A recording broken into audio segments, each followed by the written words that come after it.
Hello मेरे प्यारे बच्चों, क्या हाल चाल? बढ़िया साहब। तो आज के इस वीडियो में हम हिंदी के किसी भी लेखक या फिर कवि का जीवन परिचय, साहित्यिक परिचय व उनकी कृतियां कैसे लिखते हैं, इस टॉपिक पर बात करने वाले हैं। आपको बता दें रसगुल्लों, ये जो टॉपिक है आपका बोर्ड एग्जाम में 5 नंबर में पूछा जाता है। ठीक, यानी ये टॉपिक आपका 5 नंबर में पूछा जाएगा। यानी एक लेखक का जीवन परिचय, साहित्यिक परिचय या कृतियां होगा, और दूसरा यानी एक आपका होगा बच्चों गद्य में और दूसरा पद्य में। तो पद्य के एक प्रमुख कवि जयशंकर प्रसाद जी के बारे में आज हम बात करने वाले हैं।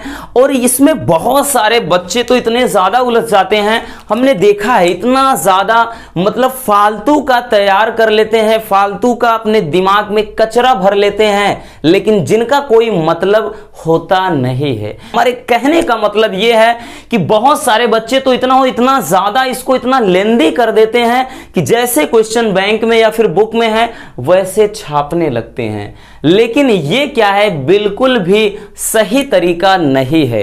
क्योंकि आपको बोर्ड एग्जाम में बच्चों आपको जो भी क्वेश्चन होगा कोष्टक में दिया रहता है कि मैक्सिमम आपको 80 शब्द में ही लिखने हैं, 80 शब्द में लिखना है। यानी पूरे इस जीवन परिचय को 80 शब्द में क्या समेट देना है।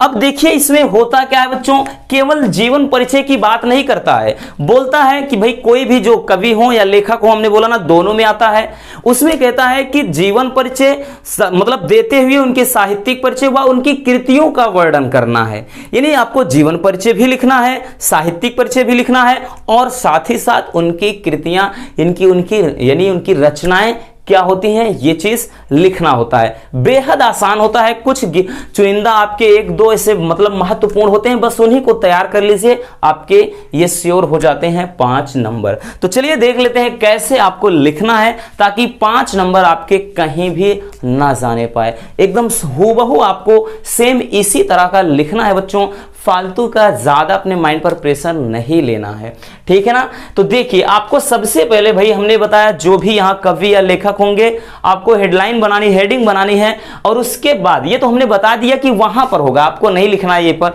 ठीक है ना। तो क्या करें, हेडिंग बनाएंगे जीवन परिचय। तो जीवन परिचय में देखिए होता क्या है, आपको अगर ज्यादा कुछ नहीं पता जीवन परिचय के बारे में तो इतना याद रखिए कि भाई जिसके बारे में लिख रहे हैं उनका जन्म कहाँ हुआ था, उनके माता या पिता अगर नाम याद है तो वो लिख दीजिए, भाई उनकी मृत्यु कब हुई थी। ये सबसे अहम इसमें बात करें तो टॉपिक होते हैं, इनमें सबसे ज्यादा ध्यान देने वाली बातें होती हैं। तो लिखेंगे किस तरह से बच्चों, एकदम बढ़िया तरीके से सीखेंगे कि जयशंकर प्रसाद जी का जन्म काशी के एक वैश्य परिवार में सन 1889 ईस्वी में हुआ था।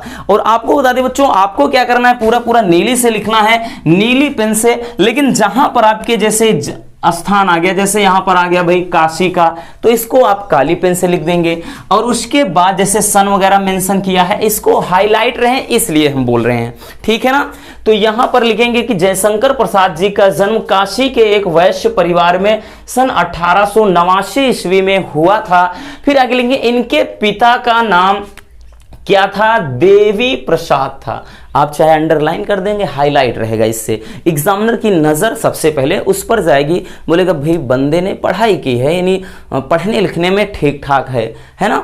चलिए उसके बाद लिखेंगे क्या, पिता मतलब इनके पिता का नाम देवी प्रसाद था। आगे लिखेंगे इनके बचपन में ही, यानी ये जब क्या थे, यानी चाइल्डहुड, इनके बचपन में ही कह रहा है इनके पिता की मृत्यु हो जाने के बाद इनकी प्रारंभिक शिक्षा घर पर ही हुई थी। यानी ये जो बचपन में ही थे, ठीक छोटे थे, तभी इनके पिताजी गुजर गए, इस दुनिया से चले गए, और इसी कारण इनकी जो प्रारंभिक मतलब शिक्षा थी, ठीक है ना, जो प्राइमरी एजुकेशन थी, मतलब घर पर ही प्रारंभिक शिक्षा घर पर ही हुई थी। आगे लिखेंगे कि घर पर ही इन्होंने क्या किया, हिंदी, संस्कृत और उसके बाद उर्दू, फारसी आदि भाषाओं का गहन अध्ययन किया। यानी घर पर रहकर ही इन्होंने बहुत बढ़िया यानी हिंदी, संस्कृत, उर्दू, फारसी आदि भाषाओं के बारे में अच्छा नॉलेज क्या किया, प्राप्त किया। यानी इनका डीपली अध्ययन किया, गहन अध्ययन किया। गहन का मतलब क्या है? डीपली, ठीक, मतलब बहुत अच्छी तरह से। आगे लिखेंगे बच्चों कि इनकी आर्थिक स्थिति बहुत खराब थी, ठीक, यानी जो इनकी फाइनेंशियल, इनके पास फाइनेंशियल प्रॉब्लम थी, बहुत कर्जा वगैरह था, दूसरों से बहुत कर्जा लिया था। इसी कारण क्या है भाई, बीमारी इनको जब हुई थी ना, इलाज भी ढंग से नहीं करवा पाए थे।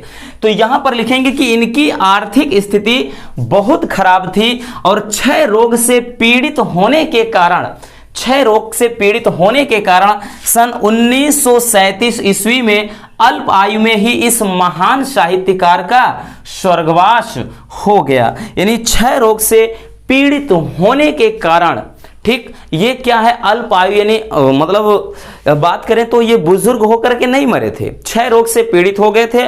और 1937 ईस्वी में, देख लीजिए, सीधी सीधी बात है बच्चों कि 1889 में अगर जन्म हुआ, 1937 में भाई स्वर्गवास हो गया, तो इसका मतलब है कि बहुत ज्यादा एज नहीं थी, यानी आधे एज में ही ये स्वर्ग, मतलब स्वर्गवासी हो गए, स्वर्ग सिधार गए, ठीक है ना। तो ये लिखेंगे बच्चों आप जीवन परिचय में, ठीक है ना। अब आपको हेडिंग नेक्स्ट बनाना, अगली हेडिंग है साहित्यिक परिचय। साहित्यिक परिचय कैसे लिखेंगे बच्चों? साहित्यिक परिचय का मतलब इनका साहित्य में क्या स्थान था, इन्होंने मतलब कौन कौन सी भाषाओं का ज्ञान रखा, मतलब कौन कौन सी भाषाओं में, मतलब इनकी, या कौन कौन से ऐसे सब्जेक्ट थे जिनमें इनकी बहुत ज्यादा रुचि थी और उसके बारे में अच्छा खासा नॉलेज था। ये सभी क्या होते हैं? साहित्यिक परिचय के अंतर्गत आते हैं। साहित्यिक परिचय में हम क्या लिखेंगे बच्चों कि जयशंकर प्रसाद जी छायावाद के जो प्रवर्तक थे, ठीक है ना। बहुविकल्पी में भी पूछता है कि जयशंकर प्रसाद जी क्या थे? छायावाद के प्रवर्तक थे।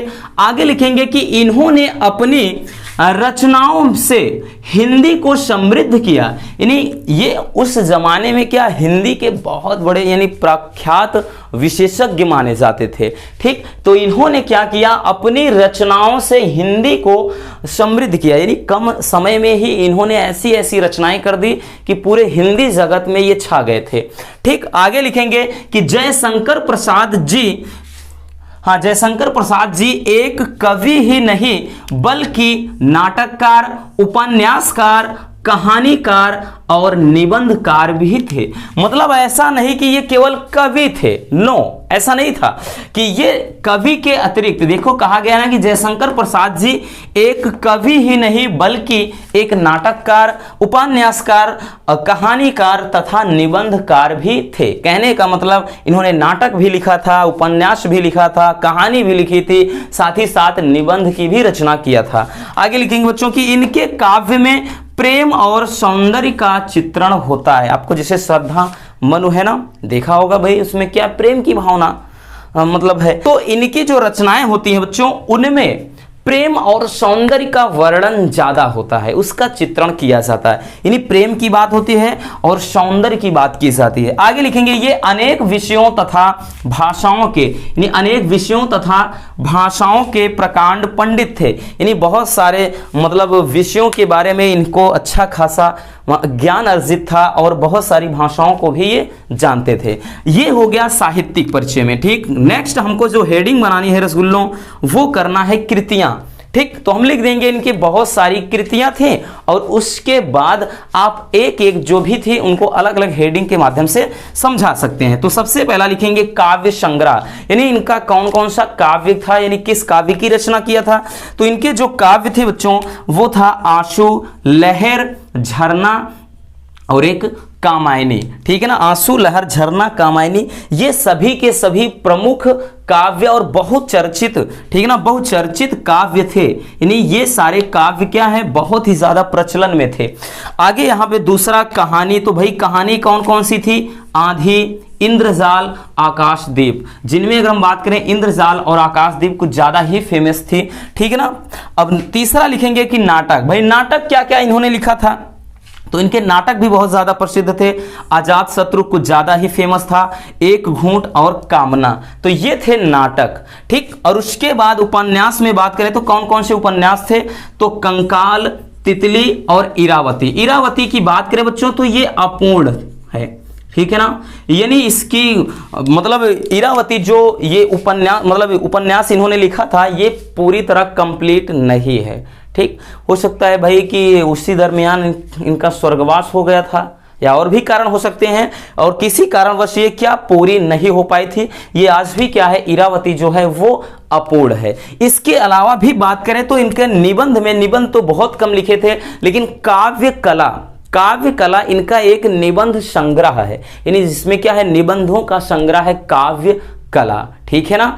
तो ये सारे के सारे मतलब ये सारी इनकी क्या थी, कृतियां थी। इस तरह से बच्चों आपको बहुत ही सिंपल तरीके से किसी भी कवि का मतलब जीवन परिचय देते हुए उनकी साहित्यिक परिचय और कृतियों का वर्णन करना है, और इस तरह से आप लिखेंगे रसगुल्लों, डेफिनेटली आपको 5 नंबर पूरे मिल जाएंगे। परेशान मत रहिए, जितने भी आपके इंपॉर्टेंट हैं 2 से 3 काव्य में, 2 से 3 गद्य में, यानी गद्य और पद्य हम दोनों में करा देंगे, इसके लिए टेंशन नहीं लेना। मोनू सर आपके साथ हमेशा ऐसे खड़े रहेंगे। तो मिलते हैं किसी और ऐसे मजेदार वीडियो के साथ। अगर वीडियो पसंद है तो प्लीज वीडियो को लाइक कर देना, और नए हैं तो चैनल को सब्सक्राइब जरूर कर लीजिए, ताकि ऐसे मजेदार टॉपिक आप तक हम रेगुलर पहुंचाते रहे। तो चलिए इसको स्क्रीनशॉट कर लीजिए।